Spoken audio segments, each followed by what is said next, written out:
আজকের গল্প আলো। কাকটা নির্ঘাত পাঁচিলের ওপরে বসে অপেক্ষা করে। সময়টা কেমন করে টের পায় কে জানে। এই এতগুলো বছর ধরে ঘড়ি ধরে ছাদে উঠছেন বনমালা। মায়ের হার্টের অসুখ ধরা পড়ার পর থেকেই সন্ধ্যা দেওয়ার দায়িত্ব তার। বেশ লাগতো গাল ফুলিয়ে শাঁখ বাজাতে। 3 বার ফু দিয়েই ঠাকুর ঘরের বাইরে ছাদের কোলে শাঁখটা ধুতে হতো। কলেজের দিনগুলোতে অত নজর করতেন না। এখন অবসরে শান্ত নিস্তরঙ্গ জীবন। কল বন্ধ করলেই ঝুপ করে কাকটা নিচে নামে। এক পা করে এসে পাইপে মুখ লাগিয়ে জল খায়।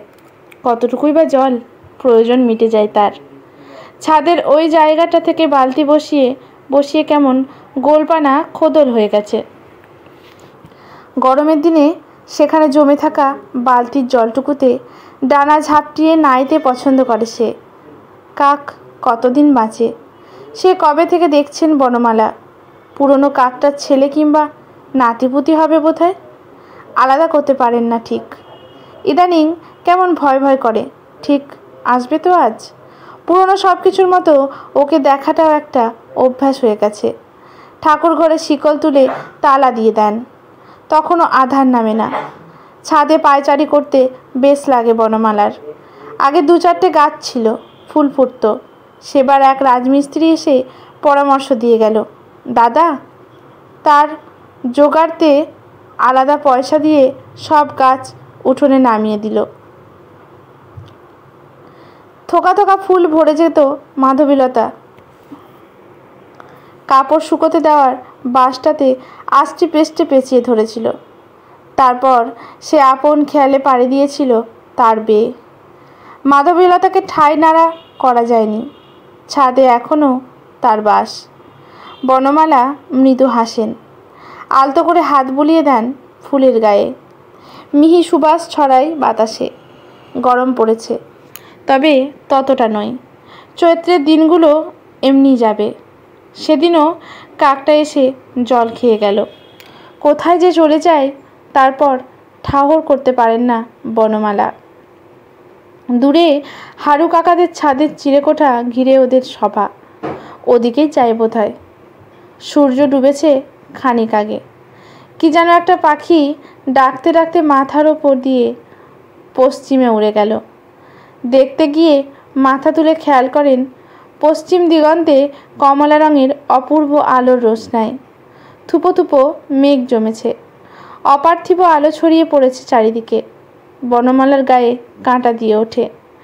ভারী কাচের চশমাটা খুলে পরিপূর্ণ চোখ মেলে তাকান। গায়ে হাতে সেই রং মাখামাখি একেবারে। কোনো ছোটবেলার কথা মনে পড়ে। ঠাকুমা 2 ভাই বোনকে পাশাপাশি পিঁড়ি পেতে খাবার জায়গা করে দিত।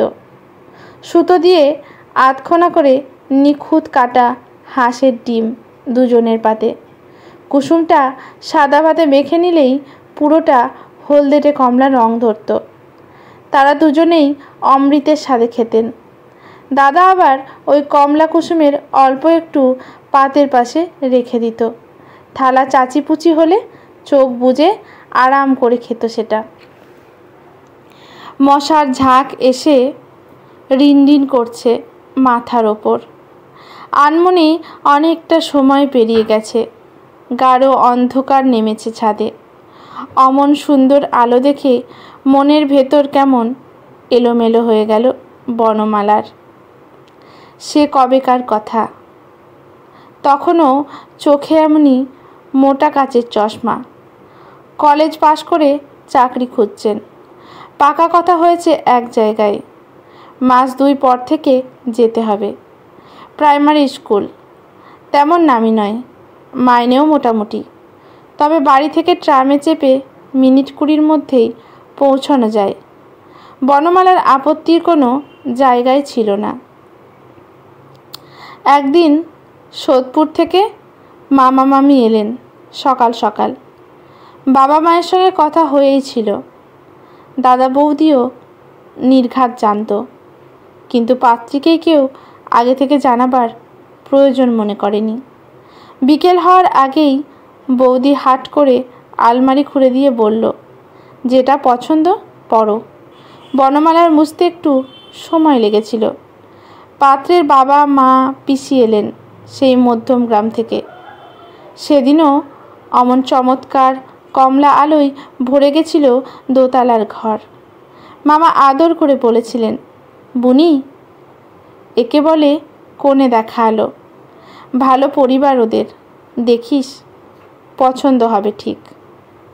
ফিকে সবুজ রঙা শাড়িতে এই প্রথমবারের জন্য অপরিচিত মানুষদের সামনে বসা বনমালার মোটেই সায় দেয়নি মন।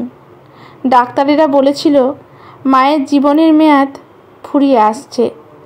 বাচ্চাদের মতো জেদ করতো মা। উপায়হীন হয় আরও কয়েকবার এই অপ্রিয় কাজটা করতে বাধ্য হয়ে করতেই হয়েছিল তাকে। আগ্রহী জনেরা কেউ বনমালার চশমার ভারী কাচের আড়ালের চোখ দুটো দেখতেই চায়নি। নাকচ হয়ে যেত প্রথমবারেই। চশমা ছাড়া বনমালা একেবারে আবছা দেখে। সেটা বাবা মা দাদা বৌদি কেউই হাজার চেষ্টা করেও পাত্রপক্ষের কাছে গোপন করতে পারেনি। আশার ব্যাপারটাও ছিল না কিছু। চোখের আলো ম্লান হতে হতে নিভে যাবে একদিন, এমনি জটিল রোগ। কিন্তু সেদিনটা ঠিক কবে, কত বছর পর আসতে পারে সে কথা বোধহয় ডাক্তারবাবুরাও বলতে পারেননি। মা চলে যাওয়ার পর বনমালা পাকাপাকিভাবে নিজের সিদ্ধান্ত জানিয়ে দিলেন বাড়ির সব দিকে। ততদিনে স্কুলের চাকরি হয়ে গেছে 2-4 বছর। দক্ষিণ ভারতের ডাক্তার দেখানো হয়েছে। চোখ নিয়ে তারাও তেমন আশা দিতে পারেননি। দুলু জন্মেছে। পিসির গায়ে লেপ্টে থাকে একেবারে। স্কুল থেকে ফেরার অপেক্ষা। বিকেলে বনমালা চা খান বড় কাপে। দুলু তাড়া দিতে থাকে ছাদে যাওয়ার জন্য। ঠাকুর ঘরে সন্ধে দিয়ে ভাইপোকে কোলে নিয়ে আকাশ দেখান। পশ্চিমে সন্ধ্যা তারাটি ফোটে। দুলু আঙুল দিয়ে দেখায়। চশমার মধ্যে দিয়ে বনমালা দেখেন এক বিন্দু আলো। বুকের ভেতর ধুকপুক করে আশঙ্কায়। আপনজনদের মধ্যখানে এমনই নিশ্চিন্ত জীবন, আলোটুকু বেঁচে থাক শুধু। আকাশে আরও 4টি তারা না ফুটলে যে দুলু কিছুতেই নামতে চাইতো না। তার কোলের মধ্যে জড়িয়ে নিয়ে কালপুরুষের গল্প শোনান বনমালা। রাতের দিকে কোনো একদিন বৌদি ছাদে উঠে তারা চিনিয়ে দেয় ছেলেকে। বনমালার চোখের আলো অত দূরে তারাদের দেশে পৌঁছতো না। অনেক বড় বয়স অবধি দুলুর অভ্যাস ছিল তারার ভিড়ে লুব্ধককে খুঁজে পেয়ে দৌড়ে খবর দিতে যেত পিসিকে। বনমালা কষ্ট পাননি কোনো দিন। আপনার লোকেদের সঙ্গে উপুর চুপুর খুশি নিয়ে থেকেছেন তিনি। মেঘে মেঘে এইবার অনেক বেলা হলো। ইদানিং বই আর পড়তে পারেন না তেমন। আবছা হয়ে আসে ছাপার কালো অক্ষরগুলো। দুলু অফিস থেকে ফিরে মাঝে মাঝে বই পড়ে শোনায়। ভাইপো বউটিও ভারী ভালো মেয়ে। সন্ধ্যের পর পিসিকে নজরে রাখে। এমনিতেই নিজের বাড়ির সবটুকু হাতের তালুর মতো চেনা বনমালার, কোনো অসুবিধে হয় না। তবে আকাশের আলো নিভে এলে একটু সতর্ক থাকতে হয়। চৌকাঠে হেঁচট খেয়ে ব্যথা পেয়েছেন বেশ কয়েকবার। প্রতিদিন আধার নামে আগে নিয়ম করে ছাদে ওঠেন। সে অপার্থিব জাফরানি রং আকাশে ফোটে কোনো কোনো দিন। এখন সাথী নাতিবাবু। দুলুর ছেলেটি এই বছর 5 বাপের স্বভাব পেয়েছে। বনমালার গায়ে ঘেঁষে আকাশে মুখ তুলে 1, 2, 3 করে তারা গোনে। আজ যেন অনেকটা আধার জমেছে ছাদের ওপর। একটু যেন গা ছমছম করছে তার। পশ্চিমে জল জল করছে সন্ধ্যা তারা। পিসিদিদাকে তাড়া দেয় লুডো খেলার দেরি হয়ে গেছে, রং চিনতে শিখেছে সবে। গুটিগুলো মন দিয়ে সাজায়, বনমালার কোলে বসে কৌটো নাড়িয়ে চাল দেয়। 1 2 করে ফুটকি গুনে বলে। বনমালা আন্দাজে গুটি সরান। ফুরফুরে হাওয়ার পর্দা উঠছে জানালার। চাঁদখানা একেবারে দোতলার কাছে নেমে এসেছে যেন। ঘরময় ফুটফুটে আলো। বনমালা অভ্যাস তাকিয়ে থাকেন জানালার দিকে। গ্রিলের ফাঁক দিয়ে চাঁদটা আর কিছুতেই খুঁজে পান না আজ। বুকের ভেতর ধক করে ওঠে। তবে কি নিভে গেল আলো?